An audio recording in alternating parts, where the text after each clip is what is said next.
शहर के अकबर खान की कोरोना रिपोर्ट नेगेटिव होने के बावजूद पॉजिटिव बताया गया, जिसके कारण उनकी दहशत से ही मौत हो गई थी, जिसकी लिखित शिकायत उनके पुत्र अशफाक खान ने मंडी थाने में आवेदन देकर की है। अशफाक खान के अनुसार उनके पिता अकबर खान निवासी 30 अयोध्यादास कॉलोनी जवाहर मार्ग नागदा की कोरोना रिपोर्ट नेगेटिव होने के बावजूद पॉजिटिव बताया गया और उनकी हॉस्पिटल में दहशत के कारण मृत्यु हुई।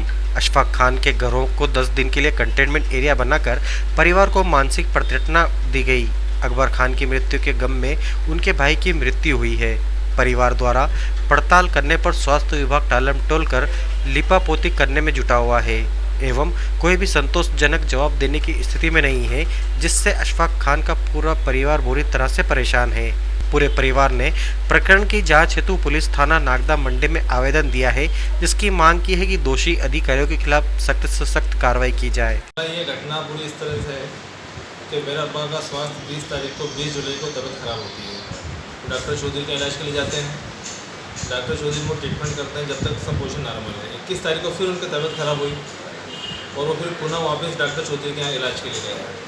अब डॉक्टर चौधरी के जाने के बाद डॉक्टर चौधरी ने इलाज तो नहीं करा, लेकिन इतना ज़्यादा हमको टेंशन बता दिया कि आप बिना कोई रिपोर्ट बिना कोई जांच करे कि आपको 99% कोरोना है और आप सिविल हॉस्पिटल जाएं। एक पेशेंट आदमी डॉक्टर का ये दायित्व नहीं बनता है कि वो पेशेंट के मुंह पे ये बात बोल दे, उसका इलाज तो नहीं कर रहा, उसको तसल्ली नहीं दे रहा, उसको घबराहट पैदा करती। और मेरा भाई जो साथ में उनको लेके गया था, उसके बहुत कहने के बाद डॉक्टर साहब कहते कैसे केरली में, वो श्योर हूँ बोले मैं बिल्कुल उनको कोरोना है। तो डॉक्टर मेरे भाई ने बोला इनका कुछ एक्सरा वगैरह कर लें, ECG कर लें। तो उसके बड़े कहने के बाद डॉक्टर साहब ने एक्सरा करा, ठीक है। अब एक्सरा करने के बाद डॉक्टर साहब ने बताया बोले इनको नमोनिया हो गया है। अब नमोनिया हो गया तो नमोनिया मेरा सवाल डॉक्टर चौधरी से है कि नमोनिया कोई नई चीज़ नहीं है भाई। नमोनिया एक बीमारी पुरानी चीज़ है, बुढ़ों को होता है, जवान को होता है, बच्चों को सबको होता है। लेकिन फिर भी डॉक्टर साहब देखने को तैयार नहीं, बात करने को तैयार नहीं, और इस कदर उन्होंने टेंशन पैदा कर दिया कि मैं आपको बता नहीं सकता। मेरे पापा को मेरा भाई लेके घर आ गया। घर आने के बाद घर का माहौल एकदम बिगड़ा। मेरा भाई इस कंडीशन इसका इतना ज़्यादा उसको भी टेंशन में आ गया कि उनको अब्बा को हॉस्पिटल जाने की कंडीशन में वो नहीं था। फिर वो उसको घर भेजा, फिर मेरे मामू का लड़का आया और इनको हमने फिर सिविल हॉस्पिटल एडमिट भेजा। अब डॉक्टर चौधरी ने वहीं से उनको लिख के भी दे दिया और फ़ोन भी कर दिया कि आप तो वहाँ जाओ। अब जबकि डॉक्टर चौधरी हमारे फैमिली डॉक्टर है, सबका ट्रीटमेंट वहाँ चलता है, लेकिन उसके बाद भी उन्होंने अपना दायित्व का निर्वहन नहीं किया और उनको जो ट्रीटमेंट देना था नहीं दिया। अब मेरे अब्बा अगर सिविल हॉस्पिटल में आते हैं, आने के बाद सिविल हॉस्पिटल जो डॉक्टर लोग थे उन्होंने उनको एडमिट किया, ऑक्सीजन लगाया और शायद उनको भी इंजेक्शन भी लगाया, क्योंकि मैं तो वहाँ था नहीं। 12-2 घंटे उनको एडमिट रहा, उनको आराम हो गया उसके। और हाँ, कोरोना का उन्होंने सैंपल लिया और फिर उनको 6 बजे एम्बुलेंस से उनको उज्जैन रेफ़र किया उन्होंने माधवनगर हॉस्पिटल में। जब तक अब्बा बहुत बढ़िया था, कोई दिक्कत नहीं, मेरी बात बराबर हो रही थी, क्योंकि मैं कुछ अहमदाबाद में था, मैं नागदा में उस टाइम मौजूद नहीं था।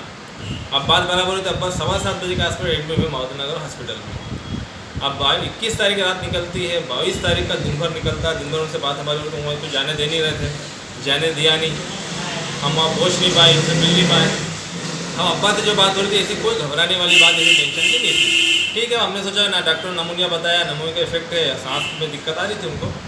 अब रात को हमें पता चलता है 1:30 बजे के आसपास के अब्बा की रिपोर्ट पॉजिटिव आती है। खैर उसके पहले 11 बजे में खबर मिल गई थी, 10-10:30 बजे मतलब फेसबुक के माध्यम से और व्हाट्सएप के माध्यम से वैसे ये रिपोर्ट पॉजिटिव आई है। लेकिन हमने अब्बा को, हमारा अब्बा हार्ट पेशेंट भी हैं और हॉस्पिटल में एडमिट थे, ICU में एडमिट थे। रात का समय 10-11 बजे हुई थी, लेकिन हमने फ़ोन करना मुनासिब नहीं समझा कि अब्बा शायद अगर अपन को रिपोर्ट देंगे तो वो घबरा जाएंगे, टेंशन होगा।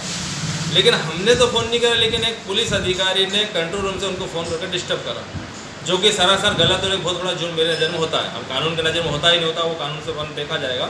लेकिन उसने फ़ोन करके उनको डिस्टर्ब करा और उनको 11:10:49 का ऑन रिकॉर्ड है और 9 मिनट 42 सेकंड वो शख्स बात करता है। अब आप समझ सकते हैं पुलिस वाला किस अंदाज बात करेगा।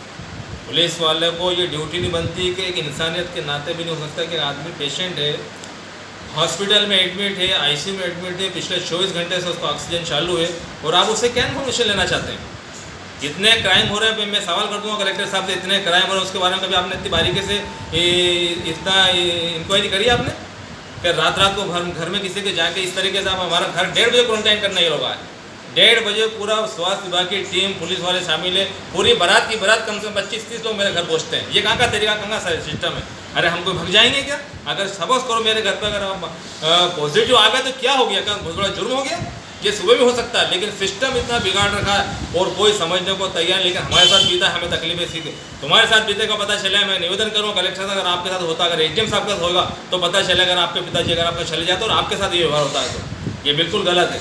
अब वो पुलिस वाला उनसे बात करते हैं, उसने पता नहीं क्या बात करी है, लेकिन उस बात के बाद अब्बा के फ़ोन पे कोई फ़ोन नहीं आता है। उसके बाद ये अपना स्वाभाविक मामला है, क्योंकि उनको टेंशन बढ़ा और टेंशन बढ़ने के बाद सुबह तेरी रात निकलती है। 23 तारीख को सुबह 9:15 बजे मैंने अब्बा को फ़ोन करता हूँ उनकी खबर मालूम करने के लिए।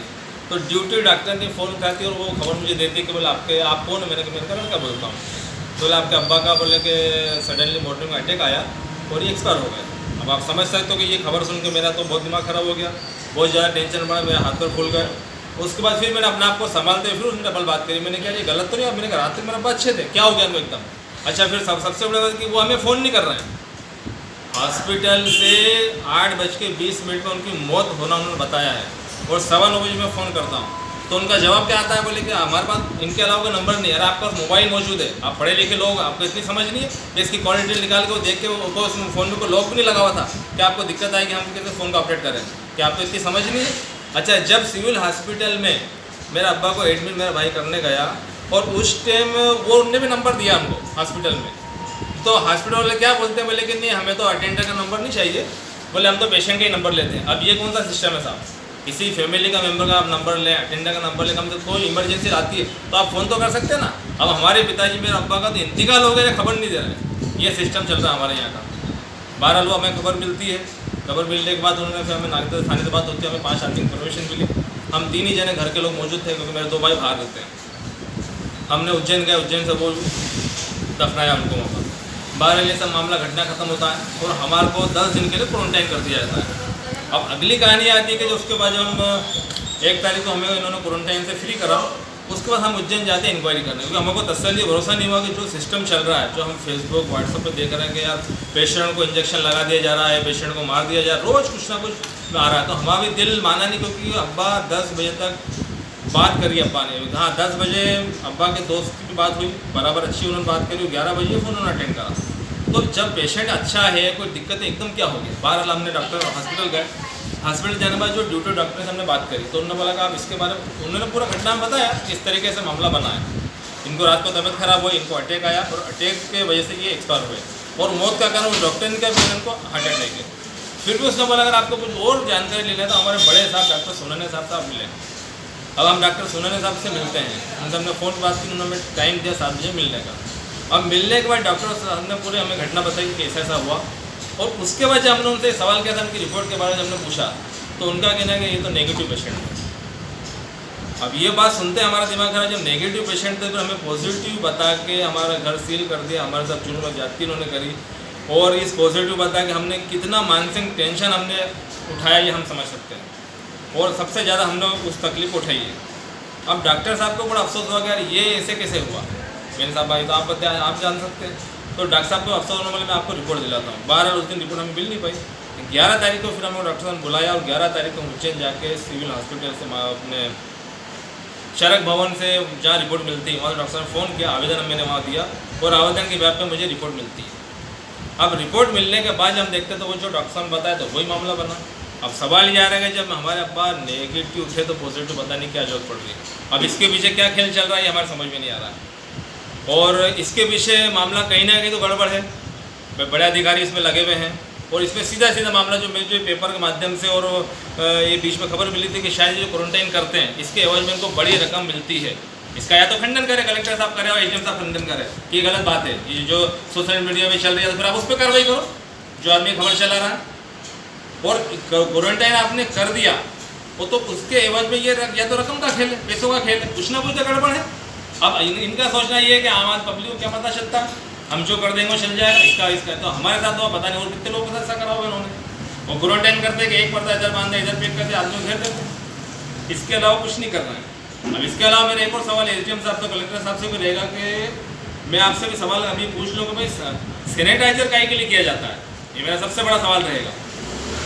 भाई सैनिटाइजर कर रहे हैं हम, आपका जवाब ये आएगा कि भाई संक्रमण अगर फैल गया तो उसको ख़त्म करने के लिए या संक्रमण फैले नहीं क्या हम बेवकूफ़ में टाइम खराब कर रहे हैं, पैसा खराब कर रहे हैं? यही है ना, इसलिए हम कर रहे हैं ना। और जब आपको मालूम है कि ये पेशेंट पॉजिटिव है, इनकी मौत हो चुकी है कोरोना पॉजिटिव की वजह से, तो फिर इसके घर में संक्रमण कितना ज़्यादा है। लेकिन एक दिन ना तो हमारे घर में सैनिटाइज़र की बात हुई, ना मोहल्ले में हुआ, कुछ कहीं से कहीं तक सैनिटाइज़र होता नहीं है, और प्लस दूसरी बात हमारे फैमिली मेम्बर की कोरोना की जाँच भी नहीं होती है। तो आपने ये क्यों नहीं करा भाई? जहाँ सीधा सवाल बनता है, इसका मतलब एसडीएम साहब को ये मालूम था कि इस घर के अंदर कोरोना पेशेंट नहीं थे, ये नेगेटिव थे, इसलिए घर की टेंशन लेने की अपने को कोई ज़रूरत नहीं है। एक आदमी है झाँक के आने को तैयार नहीं, और ये ना तो इन्होंने सैनिटाइजर हुआ है, ना पेशेंट, ना तो हमारे घर वाले हो, इसी रिपोर्ट ली इन्होंने। तो इससे सीधा सीधा मामला पता चलता है कि आपकी जानकारी में है, तो इस हिसाब से मामला करा आपने। और दूसरा मेरा जो सबसे बड़ी बात, सबसे गंभीर जो मेरा आरोप मैं लगा रहा हूँ और जो मैं मांग कर रहा हूँ कि उस आदमी के ऊपर तो हत्या का मुकदमा दर्ज होना चाहिए कि जिस आदमी ने जो बात नहीं करना थी वो करी। 11 बजे तक एक आम आदमी में हम फ़ोन करने में सोचते हैं कि भाई इनको फ़ोन करे कि नहीं करे, और आप समझ सकते हो कि एक पुलिस थाने से, डिपार्टमेंट से अगर फ़ोन जाता है, कितना ही बड़ा आदमी होशियार होगा, लेकिन उसको भी हाथ पर खुल जाते, कोई थाने से फ़ोन क्यों आया है, उसको घबराहट पैदा हो जाती है। अब इनको समझनी पड़ेगी कि पेशेंट से मैं इंक्वायरी कर रहा हूँ, हम मौजूद थे, हम थोड़ी गए थे, हम घर वाले समझा मौजूद, हाँ हमें फ़ोन करते, हमसे बात करते ये पेशेंट कहाँ गए थे, कहाँ नहीं गए थे। और इसके बिल आपने जिससे अगर इंक्वायरी कर ली उसके बारे में आपने क्या कर लिया? चाहिए चलो ये शो कर दो कि हम ये पेशेंट जो इंक्वायरी करते हैं तो इसके बारे में हम ये फॉलो कर रहे हैं, उसको आपकी रिपोर्ट बता दो हमें। कुछ से कहीं तक होता है, सिर्फ इन्होंने ये बहुत गलत, जो सबसे ज़्यादा गंभीर बात है, और वो उसी वजह से मामला बिगड़ा। डॉक्टर सोनानी साहब का ये कहना था भाई ये इनको हार्ट अटैक आया है और इनके मौत का कारण हार्ट अटैक है। तो मेरा आपसे सवाल है कि हार्ट अटैक खुशी से नहीं आता, वहाँ कोई खुशी की बात नहीं थी, अफसोस और टेंशन के हॉस्पिटल में पेशेंट आदमी है, उसके बाद ही इनका मामला बिगड़ा, तबियत देखते हुए ये इनका इंतकाल हो गया। तो मेरी मांग आवेदन देकर डी साहब से कल मैंने आवेदन दिया है, डी साहब ने मुझे आश्वासन दिलाया कि ये बिल्कुल उनको भी बहुत अफसोस हुआ।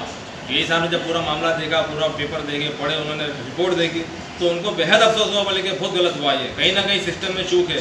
बोले मैं आपका पूरा सहयोग करूँगा, आप आवेदन देके जाएँ और आगे की कार्रवाई आप आगे की तैयारी करें। तो मैं बिल्कुल आपसे मांग करता हूँ, और डी साहब से मेरा निवेदन है कि इसमें जो भी दोषी लोग हैं उस पर कड़ी से कड़ी कार्रवाई होना चाहिए, और न्याय की मुझे उम्मीद है। और अगर न्याय से कुछ मामला नहीं बनता तो मैं आगे कोर्ट तक इस मामले को लेके जाऊँगा, हाई कोर्ट दूँगा, इसके आगे जो मेरे से बन सकेगा तो मैं कार्रवाई करूँगा। ये मेरा मामला है। और कुछ आपका सवाल हो तो मैं बस। Thank you.